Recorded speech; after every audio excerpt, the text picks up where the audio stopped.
In front of me is Samsung Galaxy S24 FE, and today I would like to show you how you can set up screen lock.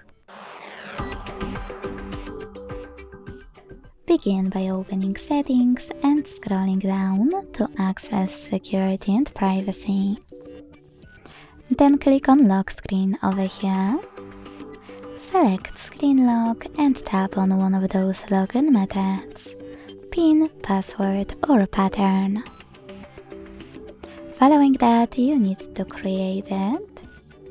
Choose Continue at the bottom right corner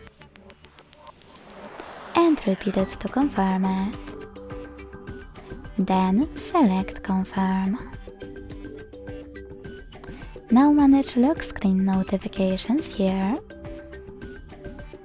And when you're ready, hit Done.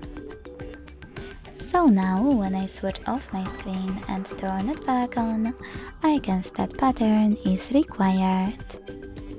Thanks so much for watching. If you enjoyed this video, leave a like, comment and subscribe. Bye!